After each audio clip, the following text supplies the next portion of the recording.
In a moment, you'll hear James Stewart as the six-shooter. Just one of many fine programs brought to you each week on NBC. Tomorrow night, there's top comedy entertainment with the Bob Hope Show, the Phil Harris Alice Faye Show, and Can You Top This with Senator Ford. Bob Hope delivers rapid-fire comedy routines, while Phil Harris and Alice Faye bring both mirth and music. It's a great Friday night lineup of comedy programs, all of them heard only on NBC.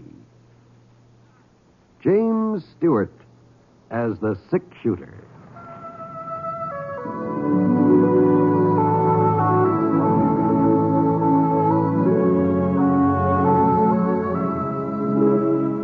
The man in a saddle is angular and long-legged. His skin is sun-dyed brown. The gun in his holster is gray steel and rainbow mother of pearl. Its handle unmarked. People call them both the six-shooter.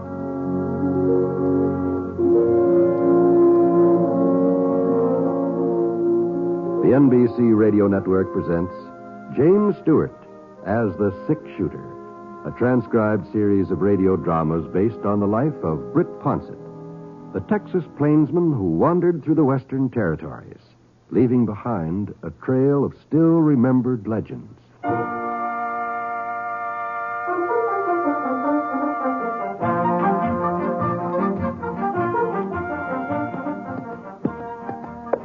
We weren't exactly lost, Scar and me. Well, not completely, anyhow. I had a sort of a general idea of our whereabouts, but I must have taken a wrong turn back at Glen Forks, where we'd have reached Minton by now.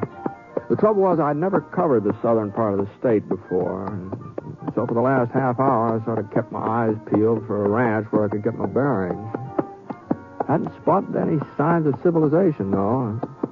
There didn't seem to be any settlers along the trail. And when I finally did come within sight of a house, I almost missed it. And Scar, he didn't. He was thirsty and he could smell water. What's the matter, boy? What's the matter? What? Oh, there it is. Oh. It was about a quarter of a mile east, nearly hidden in a clump of cottonwoods, a large, rambling, two-story building, sort of gray-colored, like it had been white once and needed a coat of paint. I began to wonder whether anybody still lived here. Easy, boy. Easy now.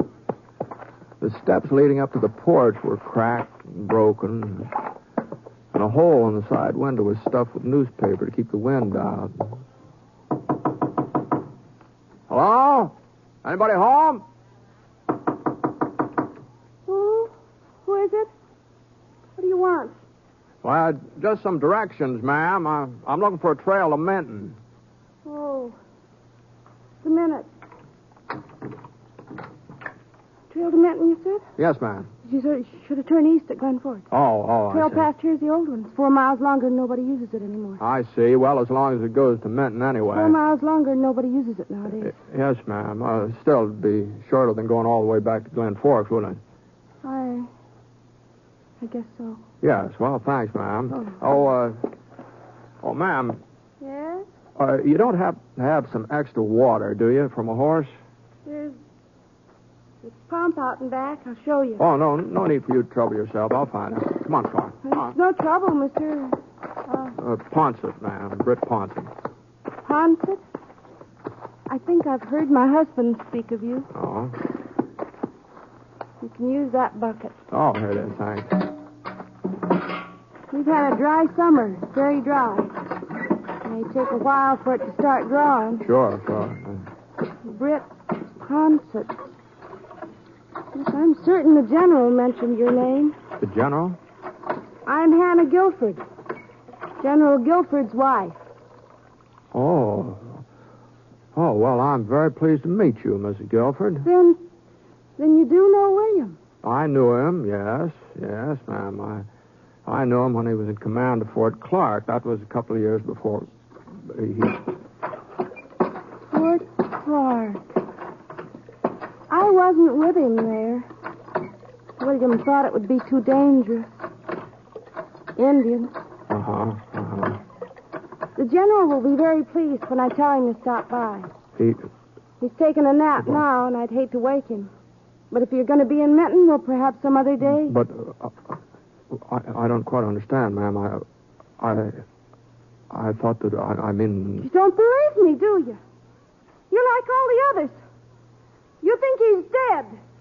You think the Cheyenne killed him. No, Mrs. Guilford. I tell you, he's alive. General William Guilford's still alive. Well, Hannah Guilford wasn't the first woman to get rocked off balance by the shock of her husband's death. I was kind of surprised that she wasn't over it by now. It's been 5 years since the massacre at Red Hills.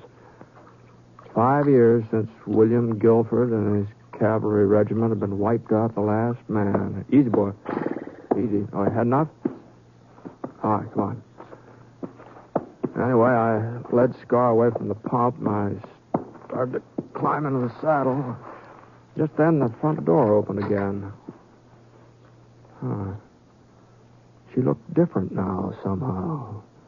Clear-eyed, calm, sensible. Mr. Ponset? Yes, ma'am? I wonder if you'd do me a favor. Well, I'd be happy to, Miss Guilford. I've made a list of some supplies I need from Traylor's General Store in Minton. Would you ask Mr. Traylor to bring them out first thing in the morning? Oh, certainly, ma'am. Here. My husband and I were planning to take the buckboard into town this afternoon, but I don't think he's up to the drive. This way you'll save us the trip. You sure you don't mind? No, not a bit. Bye, Miss Guilford. Bye. Don't forget to tell Mr. Traylor first thing in the morning. That's when I want them.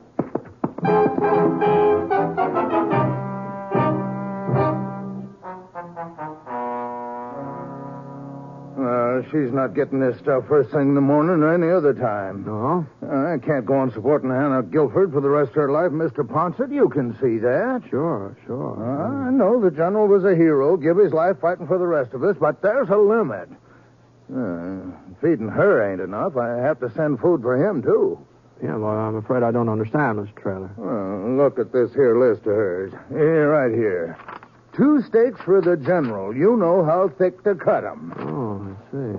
Well, I'm not saying don't feel sorry for her, living out there all alone, cooking meals for him. There's talk she even sets his place at the table. Well, But she's carrying on like this for 5 years, Mr. Ponset, refusing to believe that he's dead. Pretending that we're the ones who are crazy because we tell her the truth about him. Mm-hmm. Now, we all thought, the folks here in town, that is, we thought she'd come to her senses long before this, but she don't. She seems to get worse all the time. No, that's too bad, isn't it? Yeah. And it's not good for the town either. Well, how's that? Well, you know how kids are. Oh? They get ideas. Well, some of them have been sneaking out to the Guilford Ranch, and they claim they've seen the general's ghost. Oh. Yeah. Next thing, it won't be just the kids who are talking that kind of foolishness. Mr. Ponset, I've heard her carry on a conversation with the general. Is that so? Yeah, sometimes when I come up to the house with a load of food, she's chattering away like he was right there in the same room with her. Gives a man a peculiar feeling. That's all there is to it. Yeah, sure would. You don't think it's wrong of me not to give her the grub? No, it sounds like you've done about all you can for her, Mr. Traylor. Besides, it ain't just the food. It's a 6-mile ride out there. And I have to close up my store while I'm gone and lose all that trade. Why, what's the use? I keep saying I won't do it again. Keep telling myself I'll put my foot down for good and all, but I never do. I get to thinking about the general and how much we all owe him. Then I get to thinking about Hannah, too. How pretty she was when they got married. She was young and pretty. She was a lot younger than him, you know. Only about 20 at the time of the wedding. Let's see, that was 17... No, it was 18 years ago. 18? Well, you mean she... What did that make it? You mean she's only 38 now? Yeah, somewhere's in there. Not much older, anyway. You wouldn't think it to look at her, would you, Mr. Ponset? You wouldn't think she was once the prettiest girl in Minton, now would you? I guess she's been through a lot. Yeah, I guess she has. Well, I suppose I might as well start getting her order together. If I have it all ready to take out there in the morning, I won't miss much business. The fact of the matter is, I won't miss any business. Seems how I got the only general store here in Minton. Say, if it'd be of any help to you, Mr. Traylor, I could drive out to the Guilford Ranch tonight and deliver the supplies. No, I wouldn't want to put you out. No, I haven't got anything else to do. The cattle I'm waiting for haven't showed up yet. Probably won't be here before morning. Well, if you're sure it won't be an imposition. No, not at all. I'd take it myself, but it's after 7 before I close up, and then by the time I had supper, it makes it so darn late. Sure, I understand. It'll only take me a few minutes to fill her order. Oh, why don't you just dip into that cookie barrel there while you're waiting?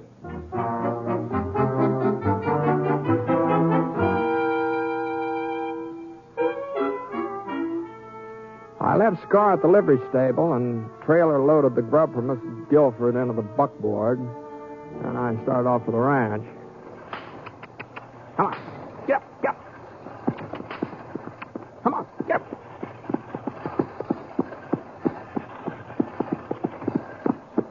The sun had gone down by the time I got there. It wasn't dark yet, though. You could still see yellow and red over behind the mountains, but the evening star was getting brighter and brighter. Whoa now.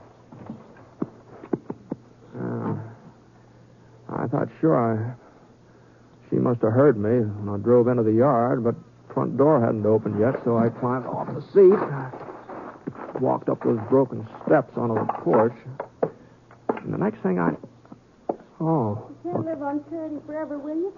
Gotta do something about the ranch, sell it, or find some way of getting it in shape again.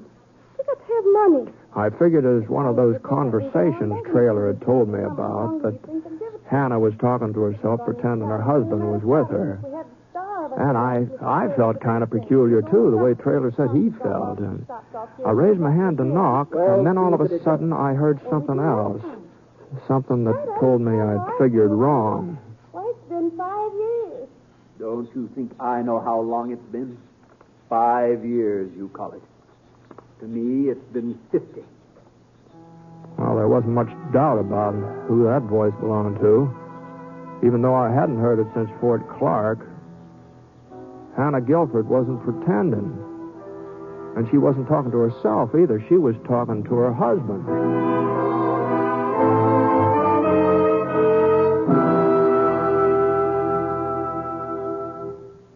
We'll return to James Stewart as the six-shooter in just a moment.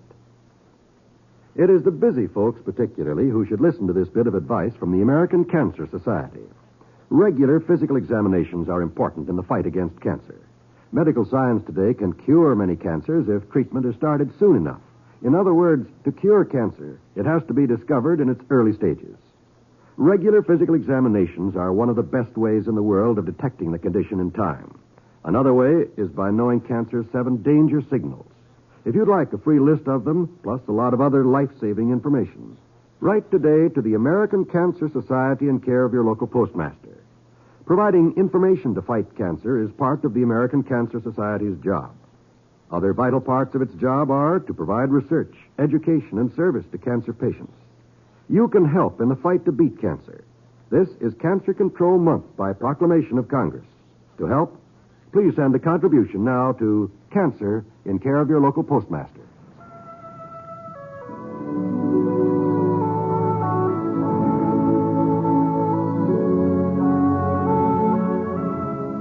Now, Act 2 of The Six-Shooter, starring James Stewart as Britt Ponsett.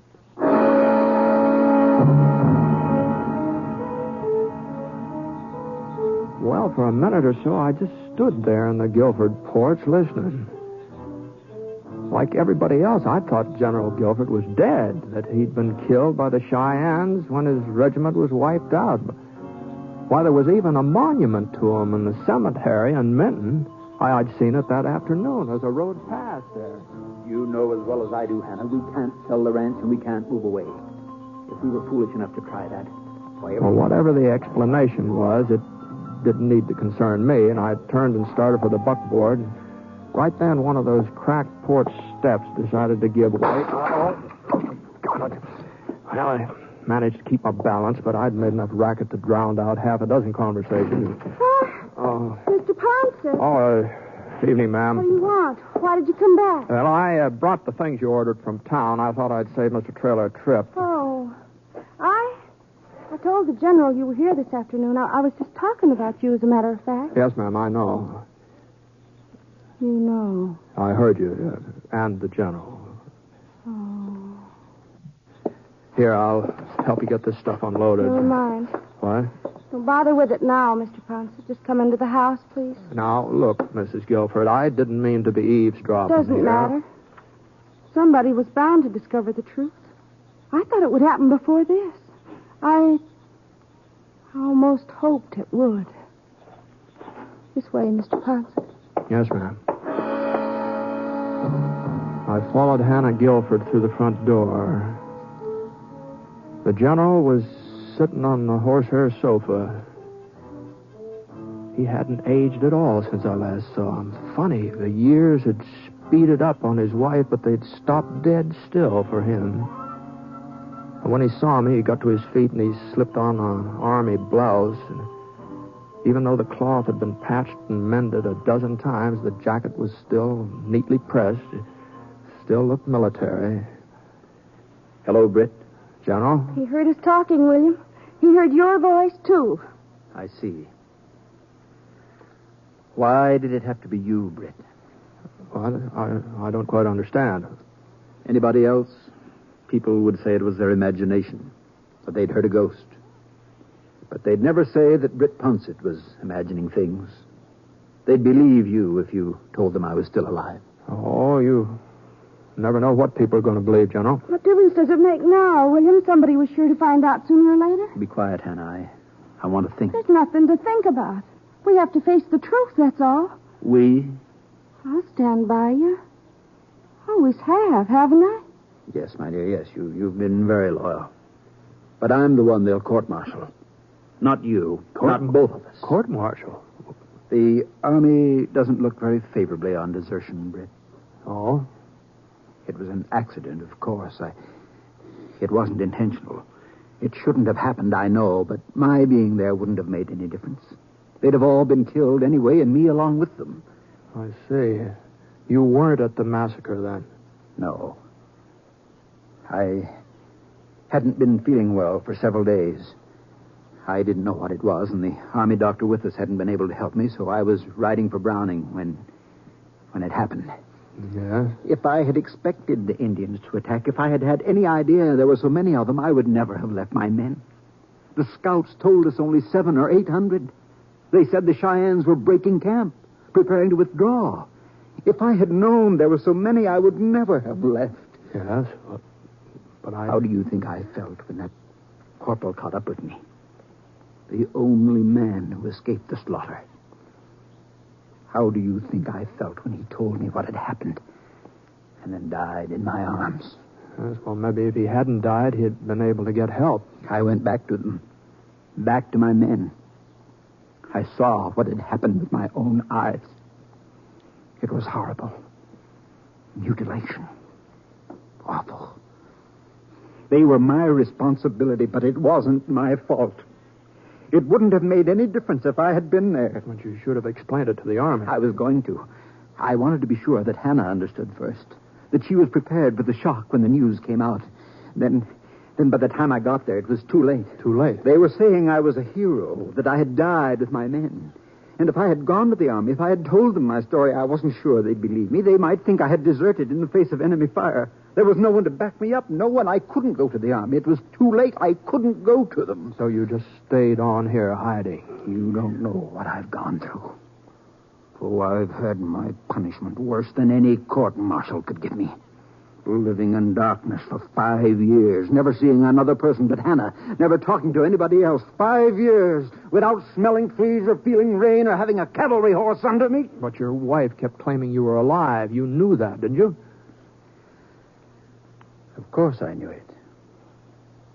It was part of my plan. We had to have food enough for both of us. Clothes, me. That was the way Hannah could get them. I see. Tell everybody I'm alive, I said. Tell them I'm here with you. They'll only think you're crazy. Even if they should see me, if they should stumble onto the truth, they'll never believe it. My wife is a good actress, isn't she, Britt? But no longer, not anymore, William. What do you mean, my dear? Well, you said yourself folks will believe Mr. Ponsett. I said they would believe him. Would? Turn up the lamp, Hannah. My eyes aren't as good as they once were, Britt. I guess eyes need lots of daylight. Well, Please, don't go yet. What's that gun for, General? A man changes a lot in 5 years. Some men do. 5 years ago, if I had been forced to go back to the army, take my medicine, I'd have been able to do it. But now I can't, Britt. As miserable as I am here, as terrible as this life is, I won't give it up. Put it away, William. Put the gun away. If you fire, if you shoot Mr. Ponsett, I'll know that you've lied to me all these years. It was your fault, the massacre. I'll know that you really are a coward. Go into the other room, Hannah. This does not concern you. Not concern me. I loved you, William. Even after you came back, after what happened, I still loved you. Now I know, tonight I know, I don't love you any longer. Any more than you love me. Hannah. Look at me, William. Look at my face, my hair. These 5 years have done that to me. You've done it to me. You mustn't upset yourself, Hannah. Another year or two, we'll be able to leave Minton, live somewhere else. People won't recognize me then. People will always recognize you. Why do you think you haven't aged? Why do you think you look just the same? It's so people will always be able to tell who you are and you'll never feel safe. That's your punishment, William Guilford. I'm leaving now, General. No, Britt, you're not. Go ahead, kill him. What's one more life to you? What's one more life to a man who left a whole regiment of soldiers to die? Your husband's not going to kill anybody, Mrs. Guilford. He said he changed in the last 5 years. Well, I think he has changed. I think he's become such a coward that even the sound of a gunshot would scare him half to death. Britt!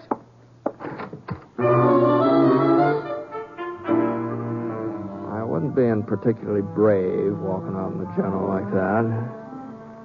You can pretty much tell what a man's going to do when he's holding a gun. The way his eyes look at you. And Guilford's eyes weren't staring at me like he meant business. I started to close the front door, and I just glanced back over my shoulder as I did it. Guilford was walking up the stairs. He was almost at the top, and then all of a sudden he kind of stumbled. Guilford!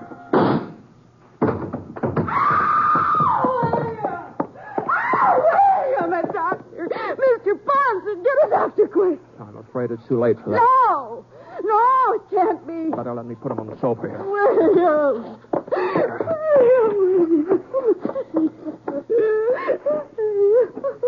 You have any brandy, Mrs. Guilford?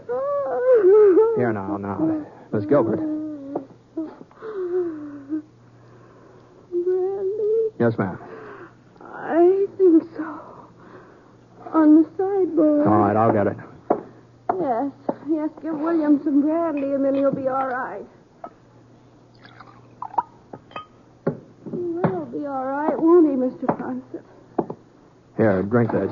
Me? But I'm not sick.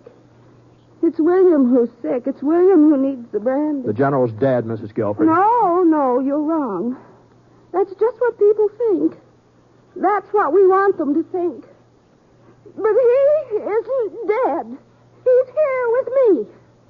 He lives here in this house. You've got to get a hold of yourself, Mrs. Guilford. Why do people keep saying the General is dead? Come on, get a hold of yourself here. Stop shaking me. Stop it. But I didn't stop. I went right on shaking you harder and harder and harder until I thought you was going to faint. And then, for a second, she went limp and let out a pitiful little moan. And then she straightened up and her expression changed. It was sort of like a window curtain being pulled back from in front of her eyes. I'm all right now, Mr. Ponce. Well, I'm sorry if I hurt you any. You had to do it. If you hadn't, I don't know what would happen. Well, you'd better ride back into town with me and spend a night in there, and we can send somebody back here to take care of the general. I can't, Mr. Ponce. I just can't let folks find out about it. Yeah, well, I'm afraid it's got to come out now. Everything? That he left his men to die at the massacre? That he was ashamed to admit it? That he's been hiding here ever since? Isn't there some way we can leave him as he was? Any way at all? Well, I don't know. Just under the circumstances, it'd be Not for pretty myself. hard to... I don't care what happens to me, what they say about me, but the general, had been a good soldier once, a fine soldier. What good will it do to destroy that? Well, I know, but it's just...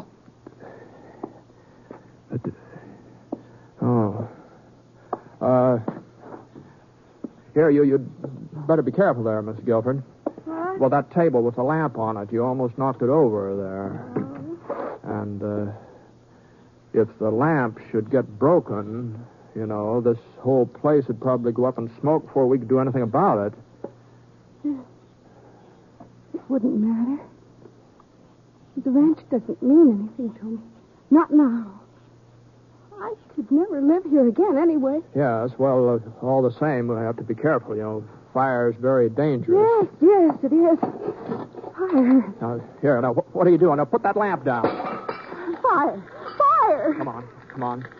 Better hurry up and get out of here. Come on.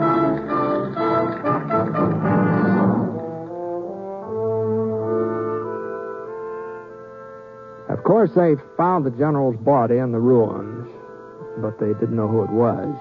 And the report got around that it was a tramp tried to force his way into the house, and she'd shot him. And the fire had been started during the scuffle. Everybody seemed satisfied by that, and as long as nobody asked me, I didn't feel obliged to volunteer any additional information.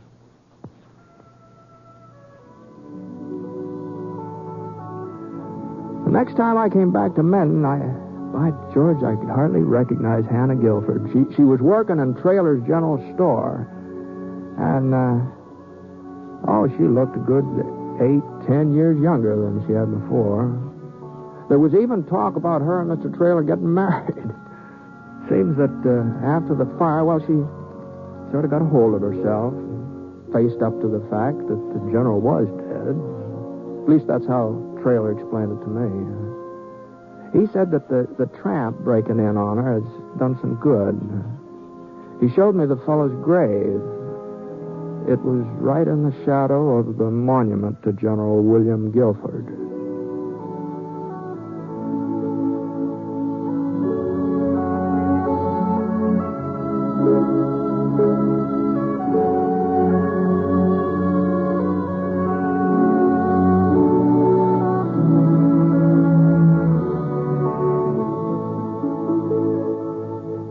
Shooter is a transcribed NBC Radio Network production in association with Review Productions. It is based on a character created by Frank Burt and is written by him. Mr. Stewart may currently be seen in the Universal International picture, The Glenn Miller Story. Others in the cast were Virginia Gregg, Parley Bear, and Robert Griffin. Special music for this program was by Basil Adlam, and the entire production is under the direction of Jack Johnstone. All characters and incidents were fictitious, and any resemblance to actual characters or incidents is purely coincidental. Oh, by the way, you'll be interested in knowing that the 6-shooter has been chosen for broadcast to our men overseas through the facilities of the Armed Forces Radio Services. This is John Wall speaking. Tonight, play Truth or Consequences with Ralph Edwards on the NBC Radio Network.